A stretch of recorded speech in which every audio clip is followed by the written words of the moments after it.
मसीह में मेरे प्रिय भाइयों और बहनों, आज ईस्टर के बाद के इस पहले इतवार पर मैं पास्टर जोसेफ सिंह आप सबका स्वागत करता हूं। अपने आज के उपदेश पर आने से पहले मैं आपको चर्च लेक्शनरीज के बारे में थोड़ी जानकारी देना चाहता हूं। पूरे संसार में सब मसीही कलीसियाओं में दो प्रमुख लेक्शनरीज फॉलो की जाती हैं।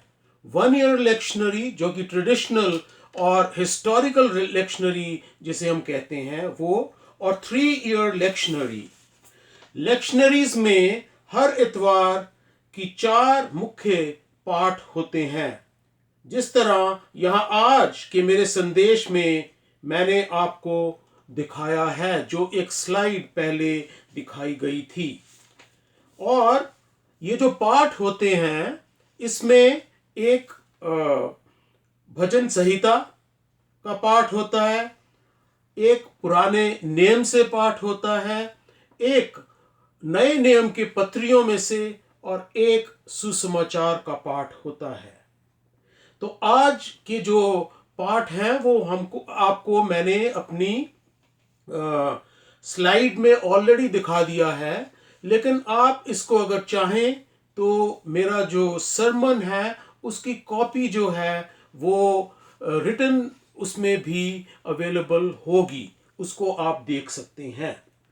आइए अपने उपदेश को शुरू करने से पहले हम प्रार्थना करें।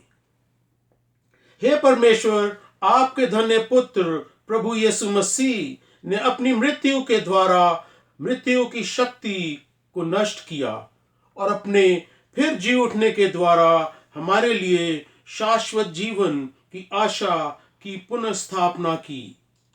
वर दीजिए कि हम जिन्होंने इस आनंद में आशा के साथ नया जन्म पाया है, प्रभु यीशु की शांति में बने रहें और संसार में मृत्यु पर उनकी विजय को प्रकट करें। उन्हीं के द्वारा जो आपके और पवित्र आत्मा के साथ एक परमेश्वर है और अब तथा सदा सर्वदा जीवित और राज्य करते हैं। आमीन। हमारे प्रभु यीशु मसीह की ओर से तुम्हें अनुग्रह और शांति मिलती रहे। आमीन। प्रभु में मेरे प्रिय भाइयों और बहनों, आज ईस्टर के दूसरे रविवार के जो 3 पवित्र बाइबल के नियुक्त पाठ हमने देखे, उनमें से आज का सुसमाचार जो है यूहन्ना का सुसमाचार और उसका 20वें अध्याय से लिया गया है। ये मैंने आज के यूहन्ना सुसमाचार के 20वें अध्याय और 26 की आयत में से अपना जो आज का संदेश है उसका विषय चुना है। और आज मेरे संदेश का विषय है खामोश मुक्तिदाता। जैसा मैंने कहा, ये 20 अध्याय और उसकी 26 आयत या पद में से लिया है। मैं उसको आपके सामने पढ़ना चाहता हूं। 8 दिन के बाद उसके चेले घर के भीतर थे और तोमा उनके साथ था और द्वार बंद थे। तब यीशु ने आकर और बीच में खड़ा होकर कहा, तुम्हें शांति मिले। आमीन। पवित्र वचन बाइबल की पहली पुस्तक उत्पत्ति से हमें जानकारी मिलती है कि परमेश्वर ने मनुष्य को अपनी सूरत और समानता में रचा। आदम के पाप में गिरने के बाद उत्पत्ति के 5वें अध्याय में उसकी पहली 3 पद से हमें आदम की वंशावली में ये लिखा मिलता है। उत्पत्ति 5:1-3 आदम की वंशावली ये है, जब परमेश्वर ने मनुष्य की सृष्टि की तब अपने ही स्वरूप में उसको बनाया। उसने नर और नारी करके मनुष्यों की ओर उन्हें आशीष दी और उनकी सृष्टि के दिन उनका नाम आदम रखा। जब आदम 130 वर्ष का था तब उसके द्वारा उसकी समानता में उस ही के स्वरूप के अनुसार एक पुत्र उत्पन्न हुआ, उसका नाम शेत रखा।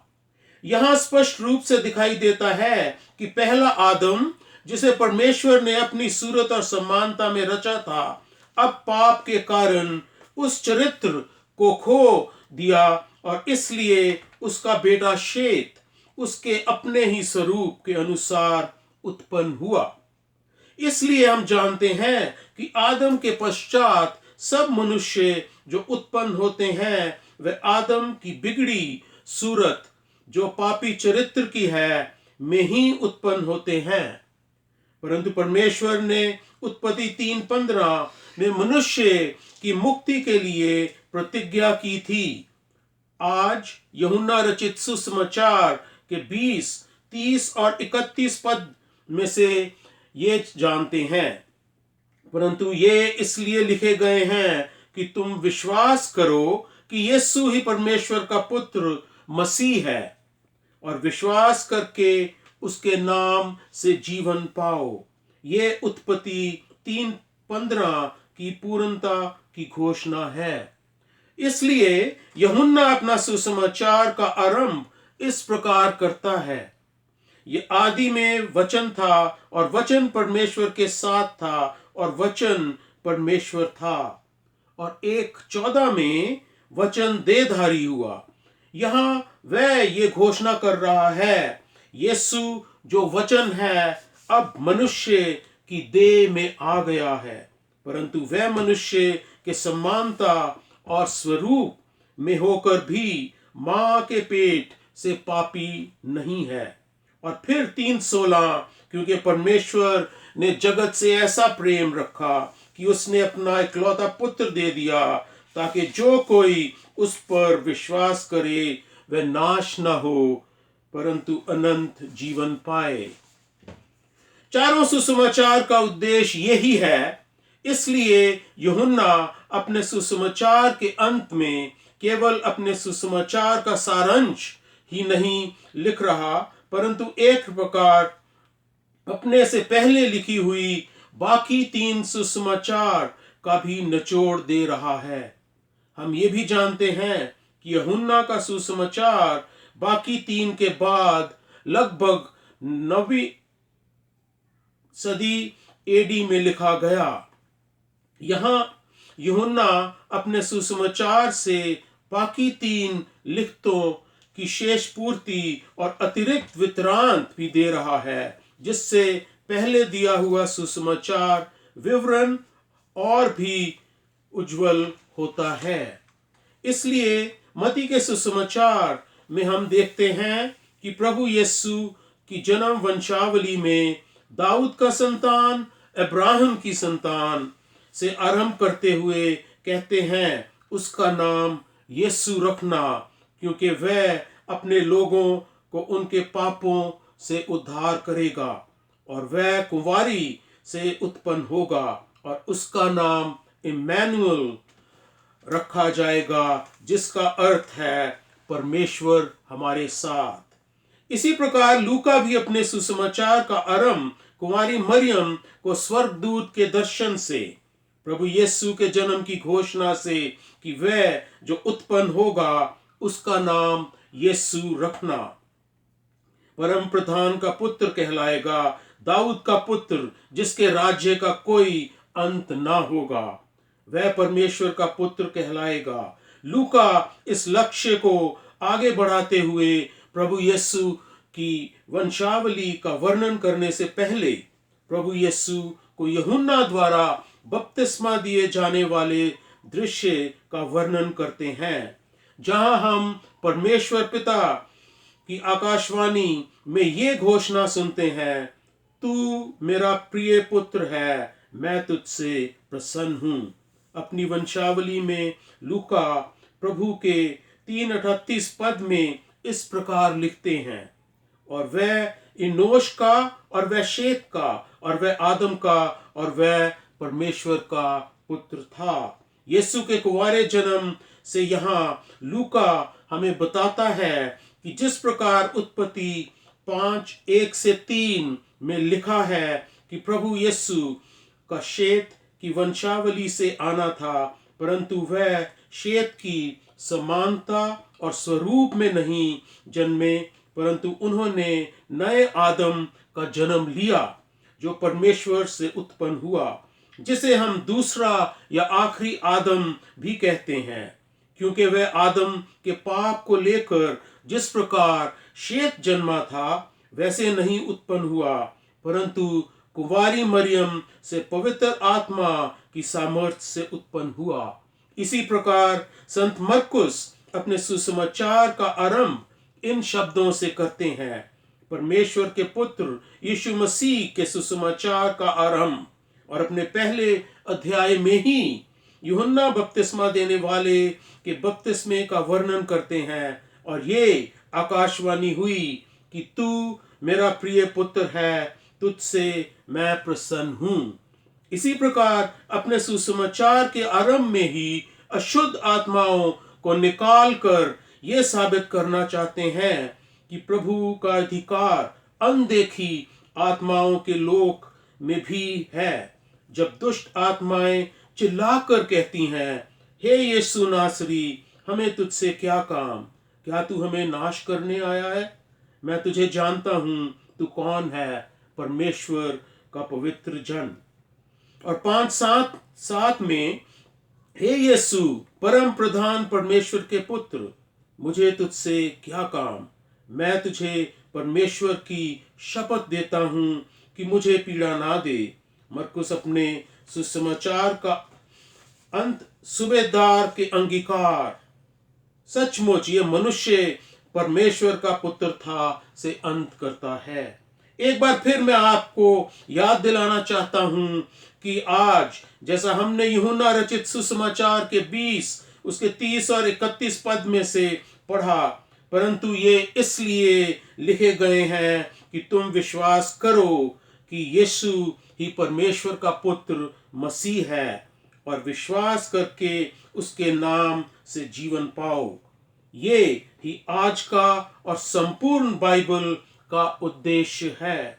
वापस आज के यूहन्ना के पाठ में हमने पढ़ा 8 दिन के बाद, यहाँ यूहन्ना हमें पहले ईस्टर के बाद 8वें दिन का याद दिला रहा है, जो उस समय दूसरा रविवार था, जैसे आज का दिन है।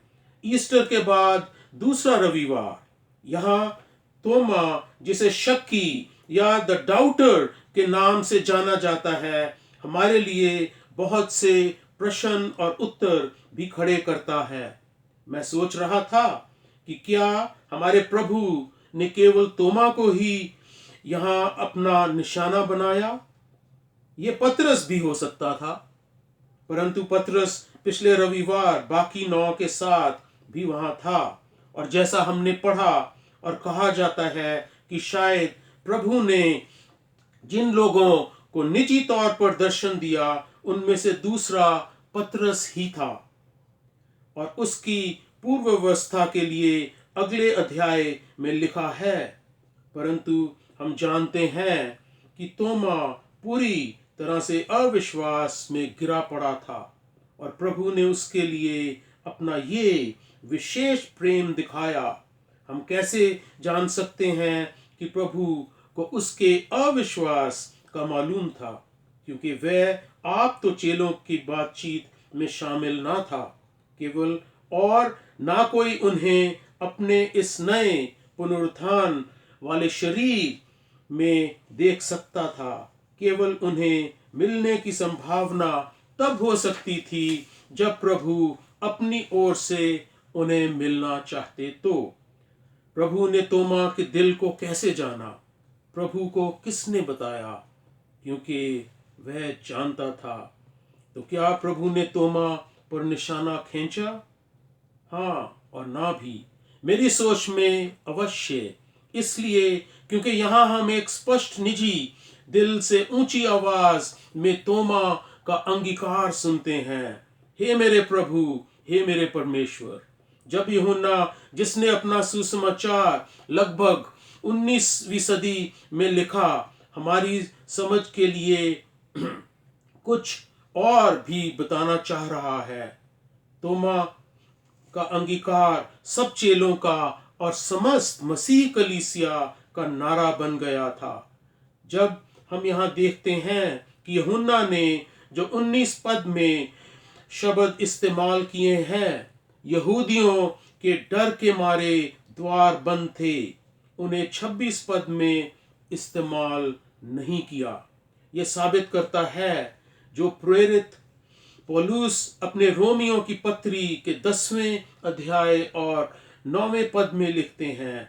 हम कह सकते हैं कि वह यहाँ तोमा के इस अंगीकार से ही शुरू हुआ था कि यदि तू अपने मुंह से यीशु को प्रभु जानकर अंगीकार करे और हृदय से विश्वास करे कि परमेश्वर ने उसे मृतकों में से जिलाया, तो तू निश्चय उद्धार पाएगा। हम जानते हैं कि पौलुस की पत्रियां यूहन्ना के सुसमाचार से पहले लिखी गई और उस समय रोमी शासन के नीचे अगर कोई कहता था कि कैसर प्रभु नहीं है तो वह मौत की सजा पाता था। प्रभु को जिंदा देखने के पश्चात सब चेलों का ही नहीं परंतु समस्त मसीही कलीसिया का भी ये नारा और अंगीकार हो गया, जिसके लिए हम जानते हैं कि रोमी शासन बड़े घिनौने तरीके से मसीह लोगों के पीछे पड़ गए। मैं आशा करता हूं कि हमारा नारा भी यही है कि यदि तू अपने मुंह से यीशु का प्रभु जानकर अंगीकार करे और हृदय से विश्वास करे कि परमेश्वर ने उसे मृतकों में से जिलाया, तो तू निश्चय उद्धार पाएगा। बंद द्वार हमें ये याद दिलाता है, अदन की वाटिका का द्वार बंद कर दिया गया और करूबों और ज्वाला में तलवार को भी लगा दिया। नूह के जहाज का द्वार यहोवा ने बंद कर दिया। मिस्र में इस्राएल की सारी मंडली को अपने घरों में बंद कर दिया और द्वार पर मेमने के लहू के चिन्ह को देखकर उन्हें बचाया। इसी प्रकार यीशु के समय यहोवा के पर्व पर यीशु के बलिदान पर चेले यहूदियों के डर से बंद थे और यीशु आ गया। आज समस्त संसार कोविड-19 के डर और भय से कोविड-19 लॉकडाउन बंद है, परंतु आज भी हमारा प्रभु हम सब मसीहों के साथ है, जैसा वह तोमा और चेलों के साथ खामोश मुक्तिदाता होकर सुनता रहा। मैं आपको यकीन और तसल्ली दिलाना चाहता हूं कि हमारा प्रभु आज भी हम सब के घरों में इस कोरोना वायरस के कारण बंद दरवाजों के बीच हमारे साथ है। मुझे आज से 40 या 50 वर्ष पूर्व का याद आता है, जब हमारे घर में एक वॉल हैंगिंग लगी रहती थी जिस पर ये शब्द थे, Christ is the head of this house, the unseen guest at every meal, the silent listener to every conversation. वह खामोश मुक्तिदाता आज भी आपके घर में है और जिनके द्वार अभी भी बंद हैं, वह अभी भी उनके द्वार पर खड़ा खटखटाता है। देख, मैं तेरे द्वार पर खड़ा हुआ खटखटाता हूँ। यदि कोई मेरा शब्द सुनकर द्वार खोलेगा तो मैं भीतर आकर उसके साथ भोजन करूंगा और वह मेरे साथ। हे प्रभु यीशु आ, कम लॉर्ड जीसस। परमेश्वर का अनुग्रह जो सब समझ से परे है, हमें हमारे खामोश मुक्तिदाता यीशु मसीह के प्यार में हमारे विश्वास को नई ताजगी दे और अपने में बरकरार रखे। आमीन।